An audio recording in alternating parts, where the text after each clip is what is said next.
Coucou tout le monde, c'est Ayona et on se retrouve pour une nouvelle vidéo. J'espère que vous allez bien, ça fait longtemps qu'on n'a pas parlé ensemble, qu'on ne s'est pas vu. Enfin du moins je suis active sur mon Instagram, pour ceux qui me suivent vous le savez. Enfin active, ça dépend quand même des jours, ça dépend de mon humeur. Mais j'essaye au moins d'être active sur mes deux comptes Insta d'ailleurs. Parce que entre la dernière vidéo, il y a un autre compte Insta qui a été créé. Donc vous aurez les deux dans la barre de description bien évidemment si vous voulez me suivre. Ou mes autres réseaux, c'est comme vous voulez. Donc dites-moi comment vous allez, ça fait super longtemps qu'on s'est pas retrouvés et ça me manquait un peu à vrai dire. Je suis très contente de tourner cette vidéo, de pouvoir reparler d'anime avec vous, d'anime et de manga d'ailleurs. Je vais pas commencer dans trop longtemps parce que on a beaucoup de choses à traiter dans cette vidéo. On a une quinzaine d'actualités, que ce soit anime ou manga, donc c'est plutôt pas mal. Ça va être une vidéo plutôt bien garnie et donc je vous laisse tout de suite profiter de cette vidéo. On commence directement avec la première actualité qui est un trailer pour l'anime Tomodachi Game, qui est un anime qui va sortir cette saison très prochainement, le 5 avril 2022 plus précisément. On y découvre donc le visuel de chaque personnage qui va être plus ou moins important. En gros ça va être le groupe principal, parce que si vous ne savez pas de quoi ça parle d'un groupe d'amis qui ont essayé d'accumuler de l'argent pour pouvoir faire un voyage scolaire à leur lycée. Sauf que le problème c'est que cet argent va être volé et ça ne peut être que une personne de la classe en gros. Et ça ne peut être personne d'autre extérieur, donc forcément c'est quelqu'un d'entre eux qui a volé cet argent.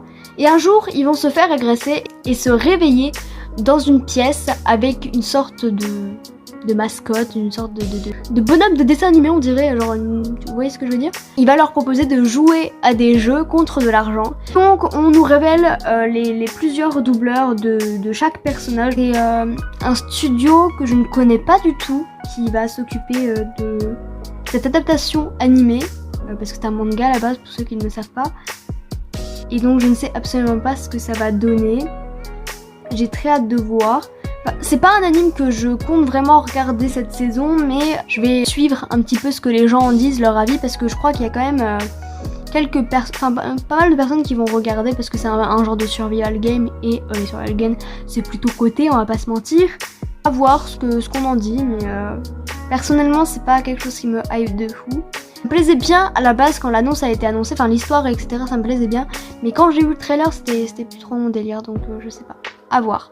Ensuite on passe rapidement sous la deuxième news parce qu'elle n'est pas très longue, mais si vous êtes au courant et que vous suivez les animes de saison, la saison dernière il y avait un anime nommé Orion qui avait commencé en 12 épisodes si je ne dis pas de bêtises, et donc à la fin de cet anime on nous a annoncé que ce dernier aurait une saison 2 qui s'appellera Orion The Battle of Awaji Island en juillet 2022, donc c'est vraiment bientôt. Je suis choquée que la saison 2 arrive aussi rapidement, je vais pas vous mentir, parce que ça aurait pu prendre plus de temps. Pour être honnête, j'ai vu l'anime, enfin je l'ai pas encore terminé, mais j'ai vu à peu près la moitié de l'anime. Et je suis très mitigée, autant il y a des fois j'aime beaucoup ce qui se passe, je suis à fond dans l'histoire, et d'autres fois j'ai beaucoup de recul, je me suis dit c'est moyen. Non, le fond est pas mal, mais des fois c'est niveau animation, enfin chara-design etc. Je sais pas, donnez-moi votre avis en commentaire pour ceux qui l'ont vu, j'aimerais bien savoir ce que vous en pensez. Moi en tout cas j'étais un peu déçue, je vais pas vous mentir, mais sinon ça reste bien. Il y a un arc que j'ai vu avec la fille aux cheveux bleus, je n'ai plus du tout son nom en tête là pour le coup, j'ai pas trop retenu les noms. Et bien son arc est vraiment plutôt pas mal, j'ai beaucoup aimé, mais sinon ouais, je suis très mitigée. On poursuit notre actualité anime avec un anime qui a beaucoup fait parler de lui récemment, qui est Sword Art Online Progressive, parce que si vous ne le savez pas, fin de l'année dernière, le premier film d'une trilogie, je crois, il y en a 3 qui vont sortir, je sais plus, qui est sorti au cinéma en France. Et je ne sais pas s'il a été apprécié parce que j'avoue qu'il est un peu passé à la trappe par rapport aux autres films d'animation qui sont passés derrière. Malheureusement, je trouve ça dommage parce que de ce que je voyais des trailers, ça avait l'air magnifique. J'ai pas eu la chance de pouvoir aller le voir, j'ai beaucoup le seum, je ne vais pas vous mentir. Je sais pas du tout ce que le film a donné. Pareil, si vous l'avez vu, n'hésitez pas à me donner votre avis, ça m'intéresse énormément et puis ça pourra peut-être me donner envie de le revoir quand je le pourrai. Sinon, on apprend que le deuxième film va sortir au Japon en automne 2022, donc ça charbonne bien. Ils ne perdent pas de temps. L'affiche qu'on nous dévoile est plutôt belle, j'aime bien. C'est un style, j'aime beaucoup le golem en gros, avec ces yeux rouges là qui brillent, avec Asuna et Kirito je suppose en bas. Kirito en fait on a son bras mais on dirait des cheveux longs, ça m'a perturbé. C'est A1 Pictures qui a la charge de ce deuxième film d'animation.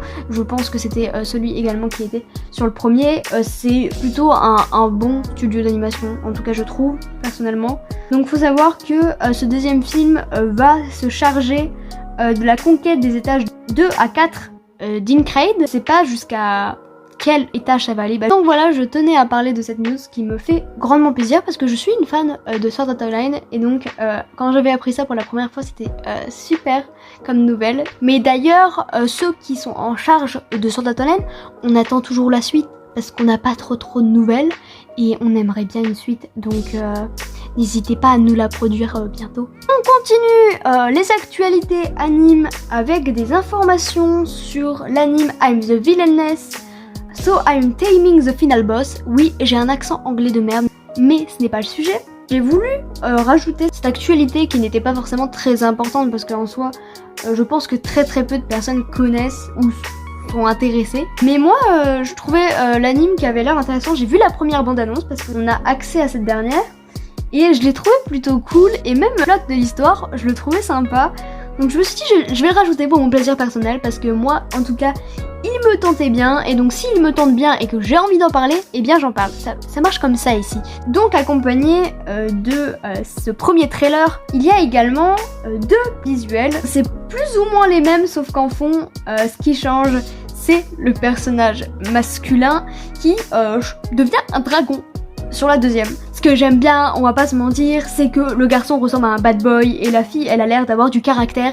Et donc je trouve ça intéressant parce que si on s'attarde légèrement sur l'histoire, en gros, c'est l'histoire d'une fille qui a été malade quasiment toute sa vie et donc elle était à l'hôpital et pour combler son ennui, elle jouait à des otome games. Et un jour, tu sais pas pourquoi, elle va se retrouver dans l'un de ces jeux et elle va incarner l'antagoniste féminine. Voilà, donc en gros la méchante. En soi, vu comme ça, c'est pas très nouveau. On a déjà vu quelques animes du même genre, mais c'est la suite qui est intéressante. Pourquoi ?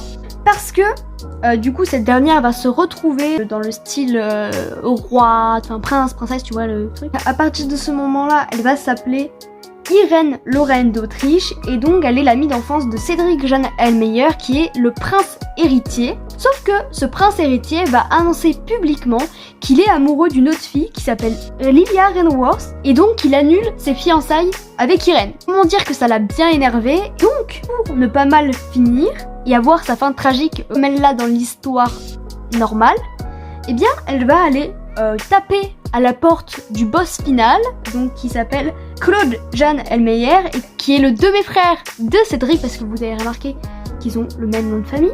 Moi c'est je crois le méchant de l'histoire. Donc elle va essayer de le faire tomber amoureux d'elle. Tout simplement. Je trouve que c'est plutôt drôle et que ça peut plutôt être intéressante, genre un peu un truc de chien ou chat, genre en mode hey, tu vas tomber amoureux de moi parce que moi je veux pas finir ma vie tuée.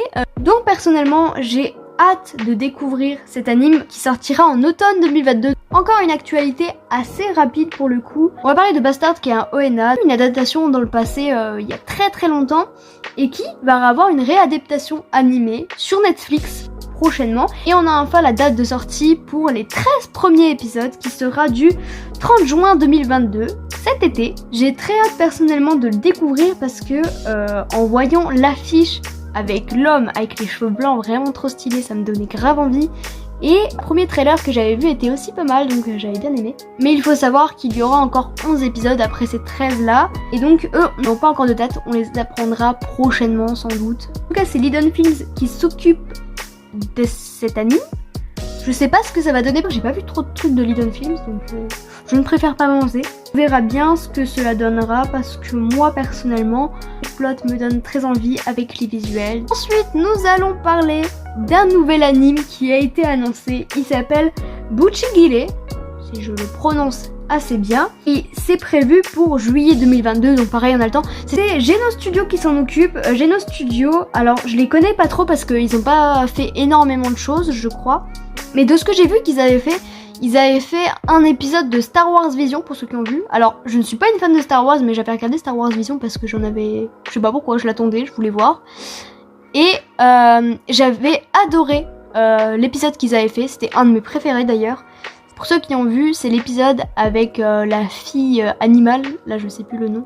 Et elle a une sœur et un père, enfin elle s'est fait adopter par une famille royale. Et genre leur famille elle part en couille et elle essaye de... que ça parte pas en cacahuète. J'ai des souvenirs quand même assez vagues hein, et je suis nulle pour résumer des choses donc bon, vous ferez avec ça. De quoi ça va parler cet anime, je vais vous le dire tout de suite. Donc on va se retrouver dans le Japon Bakumatsu, donc qui est le milieu du 19e siècle, qui jolie bien les choses.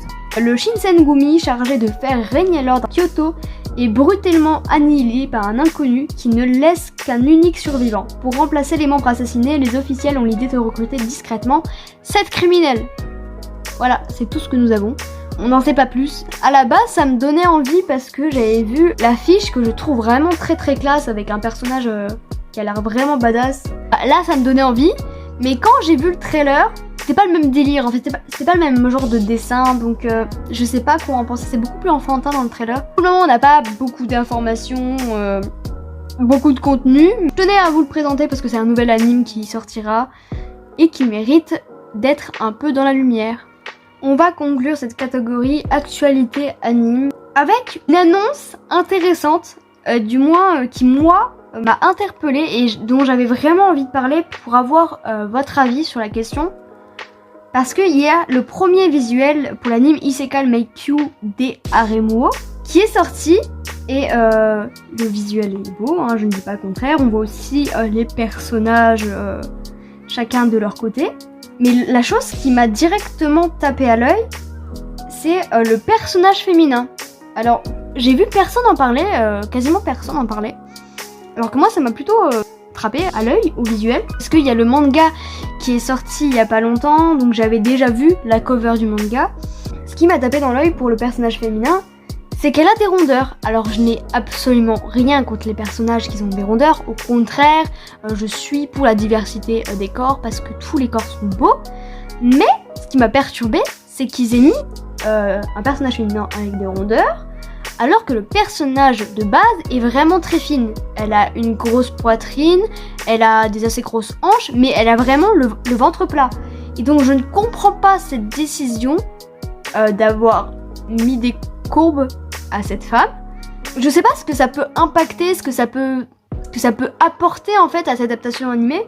Comme je le dis, j'ai rien contre, c'est juste que je ne vois pas l'idée là-dedans, je ne comprends pas, mis à part mettre en avant des femmes avec des morphologies différentes, mais pareil, je comprends pas trop, parce que quel impact ça peut avoir dans l'histoire si c'est une adaptation animée. Et donc ça m'a un peu pris la tête, j'en ai parlé à plusieurs de mes amis, et ils ont pas non plus compris pourquoi ils ont fait ça, parce que ça n'a pas de logique, on n'a pas de réponse là-dessus. Donc je ne sais pas pourquoi ils ont fait son choix. Et donc si vous le savez, au cas où, dites-le moi en commentaire.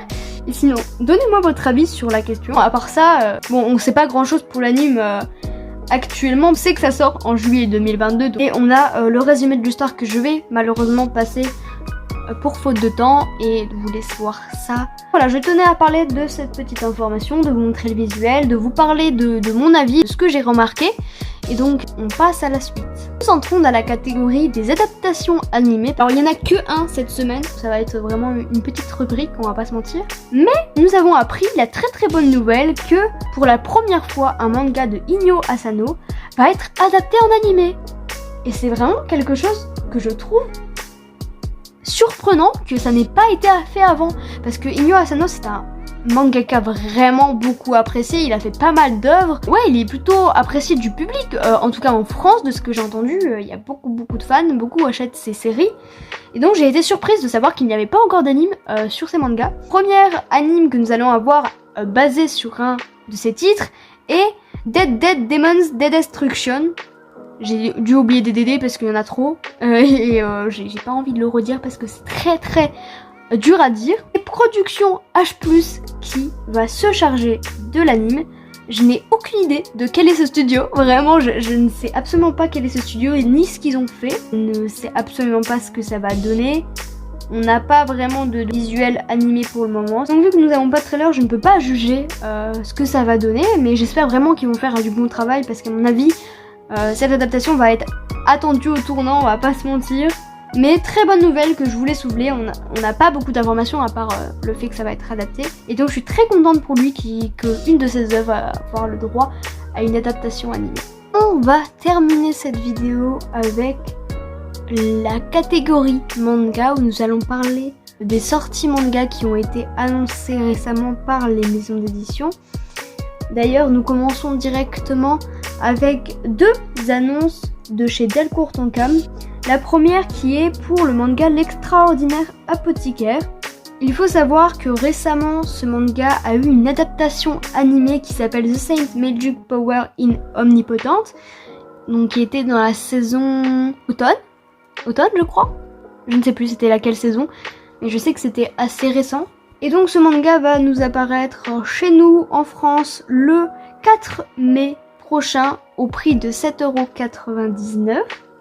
J'aime beaucoup la cover du premier volume, je tenais à le souligner, et donc ce sera classifié en tant que seinen. Il faut savoir qu'à la base, c'est une série de light novel qui est écrite par Yuka Tachibana et qui par la suite a eu une adaptation donc dessinée par Fuji Azuki, qui est pour le moment en 7 volumes toujours en cours. De quoi parle ce manga ? On va suivre le personnage de Sei, qui est une fille totalement banale, accro au travail, donc qui travaille énormément, et qui va être transportée dans un autre monde par erreur, parce que des gens ont voulu invoquer une sainte pour les protéger de démons, etc. Et elle va être invoquée en même temps qu'une autre fille qui, elle, va avoir le droit de voir le prince. Ce qui fait que Sei va se retrouver à devoir faire sa vie, et donc elle va commencer à travailler dans un laboratoire de recherche. Et elle va s'acclimater à cette nouvelle vie. Alors apparemment ça n'a pas l'air de trop lui poser problème à ce que je vois. Elle va direct se remettre à bosser. On sait pas plus parce que personnellement je n'ai pas vu l'animé et je sais pas ce qui le donne. Donc je sais pas à quoi m'attendre dans ce manga, mais ça a l'air sympa. J'aime beaucoup les visuels, vraiment je trouve ça très très beau. Hâte de voir les avis des gens quand ça va sortir en France. Et pour la deuxième annonce de chez Delcourt Tonkam, nous apprenons que le manga The Brave Wish Revenging, je n'ai aucune idée de comment se dit le dernier mot, va apparaître chez nous en version papier et numérique au mois de juillet. On n'a pas encore de date très très précise. Et donc c'est écrit à l'origine par Nonata Manimani et dessiné par Akira Sakamoto. Il compte actuellement 6 volumes. Donc c'est pas si long que ça pour le moment. Je ne sais pas du tout si ça annonce être une série plutôt longue ou non. On n'a pas beaucoup plus d'informations, mis à part le synopsis. Alors j'aime beaucoup pareil la cover, je la trouve très très jolie avec une femme au décolleté plutôt descendant. Mais je le trouve très beau. Vous allez me dire de quoi ça parle, et bien je vais vous le dire tout de suite.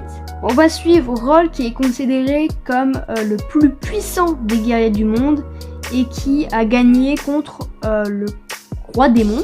Il aurait dû devenir le sauveur de l'humanité, sauf que Roll va voir toute sa famille faire assassiner par des membres de la noblesse, et après ce sera à son tour de se faire tuer, sauf que avant de mourir, il va prêter allégeance aux ténèbres pour revenir d'entre les morts et se venger. Ça a l'air plutôt dark. Je pense que ça va être plutôt seinen, je le dirais comme ça, je le verrai pas comme shonen, sans vous mentir. Peut-être je le verrai pas non plus en romance en fait. Donc on verra bien ça au moment de sa sortie. On enchaîne avec une annonce de sortie chez les éditions K-Books, et donc qui est Clean with Passion, webtoon qui a été disponible sur Verytoon et qui donc maintenant va avoir le droit à son adaptation. Il faut savoir que ce manga a déjà eu le droit à des adaptations drama, donc qui est d'ailleurs disponible sur Netflix apparemment. Du coup ce manga sortira le 4 mai au prix de 14,95 €. Alors il faut savoir que les mangas de K-Books sont beaucoup plus chers que la moyenne parce que ce sont des mangas grand format et en couleur. Donc, ce qui fait que ça augmente forcément le prix. Alors de quoi va parler cette histoire? Ça va parler de Sun Gyeol, qui est un héritier fortuné d'une grande entreprise de nettoyage, qui est vraiment très beau, très riche, mais qui est très très maniaque du ménage. Il ne supporte pas que ça soit le bazar, etc. Et il va recruter une dénommée Au Sol, qui est une jeune fille avec beaucoup de luminosité, beaucoup de peps, qui est très motivée, sauf qu'elle est très désordonnée. Ils n'ont absolument rien en commun, donc à propos du rangement, et pourtant quelque chose va finir par les réunir. Je ne sais pas c'est quoi, on le découvrira en lisant ce manga. Et ça me paraît intéressant. Alors personnellement, de ce que je vois sur le visuel, ça a pas l'air d'être mon style de dessin, mais l'histoire peut être intéressante à suivre. On va parler de notre avant-dernière actualité de cette vidéo, qui est l'annonce de Kana avec le manga Mordu de toi, qui est un manga de Nao Inachi. Et il faut savoir que Nao Inachi n'est pas n'importe qui, c'est la même mangaka qui nous a produit le manga Cœur de Hérisson. Et Cœur de Hérisson, c'est un shoujo que j'ai adoré. Je ne l'ai pas encore fini parce que j'ai lu 2 ou 3 tomes, et c'est en 5 tomes, mais c'était vraiment un shoujo à recommander. C'était vraiment très mignon, vraiment à découvrir. J'aimais beaucoup les personnages, etc. Et j'aimais beaucoup sa plume, c'était beau. Et donc je suis très très heureuse de la voir réapparaître avec son nouveau manga, qui aura 6 volumes en tout. Une série courte, mais pas non plus trop courte, pour avoir le temps de bien installer son histoire. Donc je trouve ça sympa. J'aime beaucoup la couverture, elle est très très jolie, très mignonne. Le tome 1 sortira le 6 mai. Et je vais directement vous parler de l'histoire. Je vais vous lire le résumé parce que c'est terrible. Ryu ne s'intéresse à rien ni à personne. De ce fait, il a une mauvaise réputation au lycée. La seule personne avec laquelle il se sent vraiment à l'aise est son ami d'enfance et meilleur ami Akira. À l'exact opposé, Akari est une jeune fille joviale, toujours prête à rendre service, au contact facile et qui est curieuse de tout. Un jour, alors qu'Akari assiste à la rupture de Ryu avec sa petite amie, elle est frappée par la réaction très sèche du jeune homme. Très intriguée par le tempérament de glace de Ryu, Akari se met en tête de percer la carapace du jeune homme pour lui faire découvrir sa vraie richesse, qu'il se rende compte de la beauté des relations humaines. Un vaste projet. Que l'histoire a l'air vraiment intéressante, le concept peut être vachement cool. Donc l'histoire de cette fille qui veut essayer de faire comprendre le goût à la vie, entre guillemets, à ce garçon, parce que les relations humaines, les relations sociales, c'est très très très important dans la vie, on va pas se mentir. Je suis très contente de cette annonce. Je m'attendais pas du tout à ce qu'on revoie la mangaka qui a sorti Cœur de Hérisson, donc je suis très heureuse personnellement. Pour finir, nous allons parler du récent Noévé Graphics Day qui nous a annoncé une panoplie de nouveaux titres. Je ne vais pas vous parler de tous les titres qui ont été annoncés, mais je vais vous dire ceux qui, moi personnellement, m'intéresseraient et qui m'ont tapé dans l'œil. Et donc je vais rapidement vous en parler parce que la vidéo est déjà très très longue. Il y a je crois 6 titres en tout dont j'ai envie de vous parler. Pour commencer, il y a N-Star Communication, donc qui est un manga d'aventure spatiale qui est courte en 5 volumes fait par Menota. C'est la première fois qu'on va rencontrer cet auteur en France. Cela sortira en septembre. Et donc de quoi ça parle? Ça va parler d'un garçon qui s'appelle Marco et qui n'a qu'une envie, c'est terminer l'université, terminer les cours pour pouvoir demander sa copine en mariage, je suppose, parce qu'il se faire une demande d'un mariage, il faut avoir une copine pour la faire. Le problème c'est que ce dernier va être enlevé par des aliens, parce que ces derniers ont une mission à donner à Marco, et cette mission va durer assez longtemps, elle va durer en tout 10 ans. Et donc Marco n'a plus qu'à s'accommoder de ça, à peser le pour et le contre, et à acquiescer et faire cette mission. Et donc on va suivre sans doute son périple pour accomplir cette demande. Et en fait, ce qui m'a donné, c'est pas forcément le résumé loufoque, même si j'avoue qu'il est très intriguant. C'est surtout la couverture que je trouvais très belle en fait. Elle a rien de spécial, je veux dire dans le sens où c'est pas des personnages très détaillés, un dessin vraiment waouh. Mais je trouve les personnages vraiment mignons. Marco qui je suppose est à droite et un extraterrestre qui je suppose est à gauche, avec toutes ces petites flottes, ces petites planètes, tout ce truc astrologique, si je dis pas de bêtises. Le deuxième auquel j'avais envie de vous parler, c'est le Labo de Musubu, donc qui est la première publication française de Taishi Mori. Cette personne est spécialisée dans la comédie romantique avec un peu de ecchi. Ce manga compte actuellement 4 volumes et je suppose est toujours en cours et sortira pareil au mois de septembre. Alors, de quoi ça parle? Cette histoire va sur Sagamigoro, un garçon commercial qui travaille dans une grande entreprise, qui va tomber amoureux de Musubu Kondo, qui est scientifique dans le recherche et le développement, dans un autre département de son entreprise. Il la croise uniquement de temps en temps. Sauf que, comme par magie, comme par hasard, il va être transféré dans le même département que cette femme. Essayer de lui parler pour en apprendre plus sur son travail. Sauf qu'il va être très étonné en apprenant quel est le sujet de travail de cette femme, parce que cette demoiselle est en train de travailler sur le développement et la conception de préservatifs. Et ça m'a fait énormément rire, cette fin de résumé, et je me suis dit pour ça, il faut que je voie cette chose. En plus, c'est pas très long, je sais pas si c'est terminé en 4 tomes ou si on aura plus. Franchement, le résumé a su me conquérir avec, je trouve, une couverture qui est plutôt jolie. J'aime bien la fille, elle est très jolie.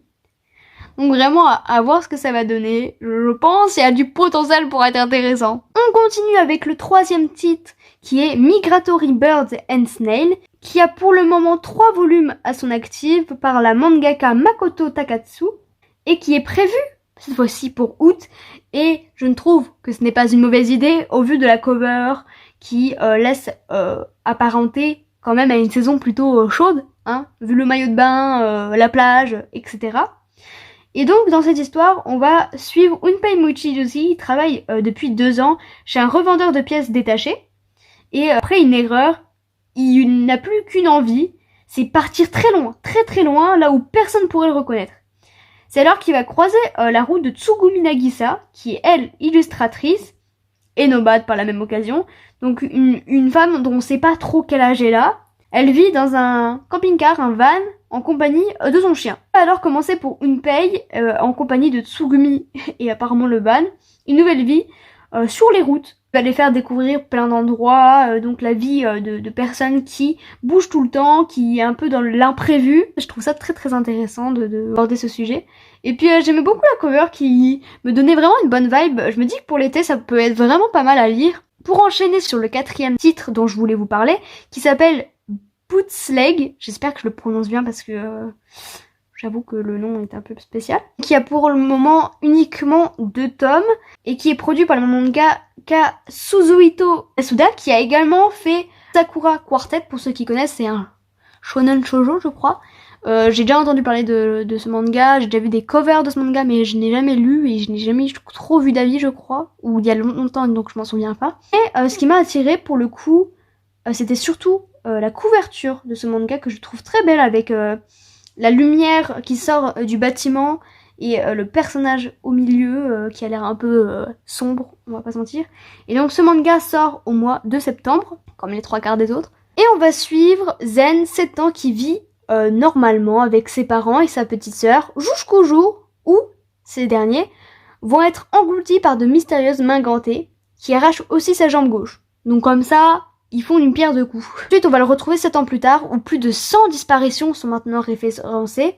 Zen, qui se sent toujours aussi impuissant face à ses mystérieux ennemis, il rêve pourtant en revanche d'explications. Il aimerait qu'on lui dise comment ça se fait, pourquoi, genre il aimerait avoir des informations. Donc sa chance va tomber de son côté quand il va rencontrer une femme assez mystérieuse qui a créé à l'époque sa jambe mécanique, sa prothèse. Je trouve ça plutôt intéressant, j'aime bien l'idée, j'aime bien la couverture, j'aime bien le concept de l'histoire, donc moi ça me tente énormément, ça me donne bien envie de découvrir.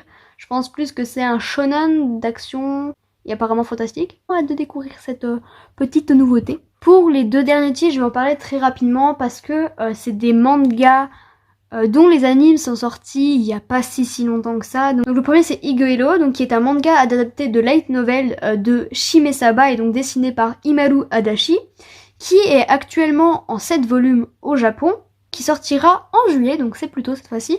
Donc je vais pas vous parler du synopsis parce que l'anime est sorti il y a pas longtemps. Je me dis que c'est peut-être resté dans les têtes des gens quand il est sorti. C'est en gros une fille qui n'avait pas de toit et qui va essayer de faire des charmes à un mec pour habiter chez lui, je crois, si je dis pas de bêtises, parce qu'elle faisait souvent ça. Sauf que le mec, genre il veut pas, genre il est plus âgé et il veut pas de ses avances. Il lui dit ok, je vais t'héberger parce qu'il avait de la peine pour elle, mais t'arrêtes de faire ça. Et donc après, je crois qu'ils vont vivre une cohabitation ou quelque chose du genre. Et alors ça me paraît intéressant sur l'aide, vraiment, c'est surtout la cover que j'aime beaucoup. Et est-ce que j'achèterai le manga ou pas, je ne sais pas. Pour finir, je voulais parler de Tonikaku Kawaii. Donc ça, c'est un manga, ou plutôt anime, qui a plutôt fait parler de lui, parce que c'était le fameux anime où en un épisode, le protagoniste finit par se marier. Donc je pense que c'est la relation la plus rapide de tout épisode confondu. Je ne savais pas par contre que c'était adapté d'un manga. Et ce manga n'est pas tout court parce que il fait déjà 19 volumes et je crois qu'il est toujours en cours. Alors c'est plutôt pas mal. Les dessins par contre ont l'air plutôt basiques, en tout cas de la cover, ils ont pas l'air très fantaisistes. Après c'est pas dérangeant en soi, mais c'est peut-être des dessins qui moi ne m'attiraient beaucoup moins. On pourra découvrir ça en juillet et franchement on ne dit pas non à accueillir ça parce que l'anime avait vraiment beaucoup plu, hein, mine de rien. Avec une relation amoureuse qui était plutôt mignonne, plutôt pas mal. Donc j'ai pas vu, mais j'en ai beaucoup entendu parler, j'ai vu pas mal de scènes, et donc moi j'avais aussi été attendrie par ce petit couple. On va enfin conclure cette vidéo qui est déjà bien trop longue et qui a abordé beaucoup de sujets. J'ai été très vite sur certains sujets malheureusement parce que je voulais pas non plus que ça dure 3 ans et demi, vous m'en voudrez pas. Si je n'ai pas été très à l'aise, c'est normal, c'est parce que je suis jamais très à l'aise en vérité. Quand je commence à filmer, quand je suis toute seule, c'est un peu naturel, mais quand je suis devant une caméra, je réfléchis un peu à ce que je dis, j'ai peur de répéter les mêmes choses, j'ai peur de laisser des trop gros blancs, ce genre de choses. Donc c'est pour ça qu'après il y a le montage et que le montage j'essaye qu'il y ait le moins de blanc possible et donc que ce soit assez condensé malheureusement. Et donc ce qui peut donner un rythme assez effréné. Mais voilà, donc j'espère vraiment que cette vidéo vous a plu, ça m'a fait plaisir de vous revoir, de reparler de l'actualité manga anime, parce que j'aime toujours suivre ça, j'en parle souvent quand même sur les réseaux, n'hésitez pas à venir me suivre, n'hésitez pas à vous abonner et activer la cloche, et également à mettre un commentaire, ça fait toujours plaisir d'avoir vos réactions à la vidéo. Je vous fais de gros bisous et je vous dis à la prochaine, bye!